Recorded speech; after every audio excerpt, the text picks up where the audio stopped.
ओम नमो भगवते वासुदेवाय। ओम नमो भगवते वासुदेवाय।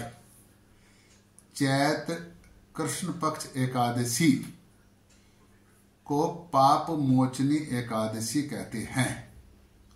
अब जैसा एकादशी का नाम है वैसे इसका फल भी है।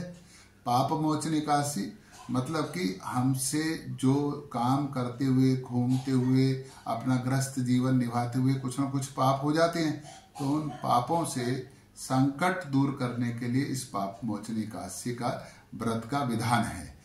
पाप मोचनी एकादशी का व्रत करना चाहिए तो पाप अपने आप ही सारे पाप धुल जाते हैं, लेकिन प्रायश्चित भी करना चाहिए और पाप मोचनी एकादशी की कथा सुननी चाहिए।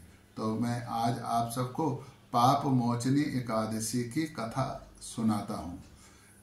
एक बार की बात है, स्वर्ग के राजा इंद्र सभी देवताओं सहित रमणीक उपवन में गंधर्व कन्या और अप्सराओं के साथ घूम रहे थे।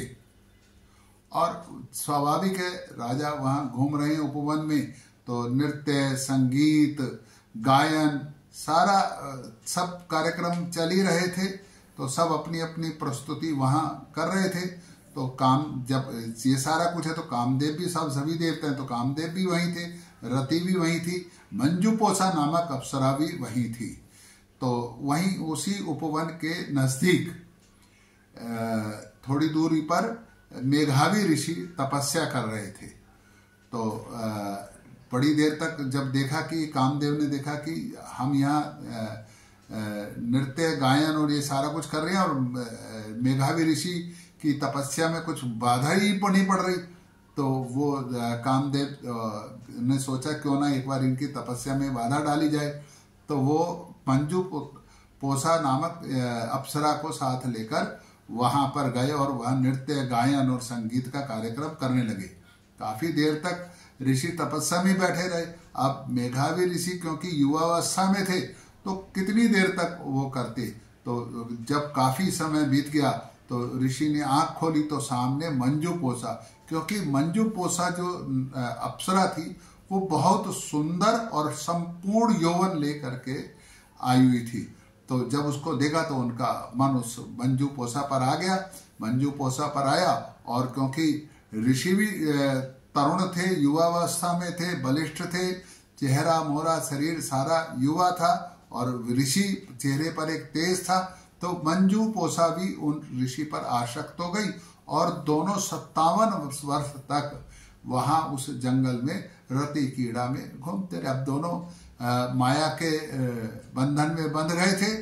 दोनों रति के साथ वो अपने काम के साथ ऐसा उलझ गए कि उनको संसार का कुछ ध्यान ही नहीं रहा, क्योंकि काम जो काम में फंस गया वो तो बंध गया।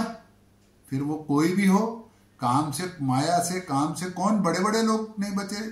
तो ऋषि भी उस काम में बन गए। 57 वर्ष बाद मंजू पोसा को एक दिन अचानक ध्यान आया कि मैं तो स्वर्ग के अप्सरा हूं और मेरा काम तो स्वर्ग में जाकर गायन, नृत्य और संगीत के कार्यक्रम प्रस्तुत करना है। मैं यहाँ का ऋषि के पास आ गई। तो एकदम जैसी उनको ध्यान आया, उन्होंने जाकर के ऋषि से, मंजू पोसा ने ऋषि मेघावी ऋषि से कहा कि मैं तो यहाँ से जाना चाहती हूँ, क्योंकि मैं तो स्वर्ग की अप्सरा हूँ। तो एकदम जय ये सारा सुना तो ऋषि को भी चेतना वापस लौटी। एकदम उनके तो सारे शरीर पर चींटियां रेंगने लगी कि अरे ये क्या हुआ, मैं तपस्वी कहाँ इस अप्सरा के बात में आ गया। तो एकदम जैसे कि वो नींद से जागे हों, एकदम चेतन व्यवस्था में आ गए और एकदम बड़ा उनको माथा झन्नाया कि ये तपस्या का रास्ता छोड़ के किस रास्ते पर आगे बढ़ गया। तो उन्होंने, अब बड़ा गुस्सा भी आया, तो उनको उन्होंने ध्यान लगा के देखा तो कामदेव का सारा ये काम था, लेकिन क्योंकि सारी क्रियाएं मंजू पोसा ने करी थी तो उनको लगा कि इसी के कारण से मैं पद भ्रष्ट हुआ हूं। तो उन्होंने मंजू पोसा को श्राप दे दिया कि तुम जाके पिशाचनी हो जाओ। और ऋषि के श्राप से मंजू पोसा उसी वक्त पिचासनी हो गई। अब वो इधर उधर पेड़ों पर भटकती फिरे। अब पिचासनी हो गई तो चैन कहाँ पाए, तो चैन नहीं मिला और वो चारों तरफ इधर उधर घूमती रही, बहुत दुखी रही। तो एक दिन मंजुपोसा मेघावी ऋषि के गुरुजी के पास पहुंच गई और जाकर के सारी विपत्ति सुनाई कि बताओ जी मेरा क्या कसूर है, मैं तो कामदेव जी ने जैसा कहा मैंने वैसा करा और हम दोनों एक दूसरे पर आसक्त हो गए, तो पाप तो हुआ है, तो अब इसका कोई उपाय बताइए। अब दैव योग से मेघावी ऋषि भी अपने गुरु से मिलने उसी वक्त वहां पहुंच गए। अब वो वहां पहुंचे तो ऋषि ने भी उनसे उनके गुरु ने सारी उनसे बात पूछी, तो उन्होंने सारा स्वीकार करा। तो उसने कहा भी इस अकेली का कोई दोष नहीं है, पाप तो तुम्हारा, तुम भी तो पथभ्रष्ट हुए हो।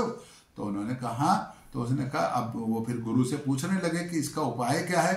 उन्होंने कहा कि पाप मोचनी एकादशी का व्रत करने से तुम दोनों के पाप दूर हो जाएंगे और प्रायश्चित करके आप पाप मुक्त हो सकते हैं। तो दोनों ने पाप मोचनी एकादशी का व्रत किया और प्रायश्चित किया। तो उस व्रत के प्रभाव से, पाप मोचनी एकादशी के व्रत के प्रभाव से मेघा ऋषि दोबारा से अपना उनका चित्त प्रसन्न हुआ, चित्त साफ हुआ और दोबारा से तपस्या में लग गए और अपने भगवान को प्राप्त करा। और फिर जो मंजुपोसा थी वो पिचासिनी के रूप से मुक्त हो करके दोबारा से स्वर्ग में जाकर के वही जो उसका पहले वाला स्थान था वही स्थान उसने वहां पर पाया। तो पाप मोचनी एकादशी के व्रत को जो करता है उसके प्रभाव से उसके सारे पापों का नष्ट हो जाते हैं। और अगर आप व्रत नहीं कर सकते तो ये कथा सुनते हैं और लोगों को सुनाते हैं तो उसके प्रभाव से भी आपके पापों का अंत हो जाता है। लेकिन पापों का प्रायश्चित जरूर करना चाहिए। पापों का प्रायश्चित करेंगे, मैंने कहा ना, उन्होंने कथा सुनी, व्रत करा और प्रायश्चित करा। तो ये पाप मोचन एकादशी का व्रत करने से, हम तो कुछ ना कुछ गृहस्थ लोग हैं, कहीं ना कहीं कुछ ना कुछ तो ऐसा होता ही रहता है, तो हमको पाप मोचन एकादशी का व्रत करना चाहिए। तो पाप मोचन एकादशी का व्रत करें, सवेरे भगवान विष्णु की मूर्ति को या फोटो को साफ करें, स्नान कराएं, वस्त्र पहना रखें तो वस्त्र बदलें और उनको खीर का भोग, खीर का द्वादशी वाले दिन भोग लगाएं। पहले दिन जो व्रत के सामग्री है उसका भोग लगाएं, फूल माला अर्पित करें, धूप बत्ती अगरबत्ती दीपक जलाएं, आरती करें, दिन में गीता का पाठ करें। पूरी गीता नहीं पढ़ सकते तो एक अध्याय पढ़ें, नहीं तो उसका सारी पढ़ें। लेकिन कुल मिलाकर के भागवत भजन में, भागवत ध्यान में, अगर ऑफिस भी जा रहे तो भागवत ध्यान में, और इस मंत्र का जाप करें, ओम नमो भगवते वासुदेवाय, ओम नमो भगवते वासुदेवाय। मैंने अभी बीच में भी कहा था, फिर कह रहा हूं कि एकादशी का व्रत करने के पश्चात द्वादशी वाले दिन भगवान विष्णु को खीर का भोग अवश्य लगाना चाहिए। ओम नमो भगवते वासुदेवाय, ओम नमो भगवते वासुदेवाय, ओम नमो भगवते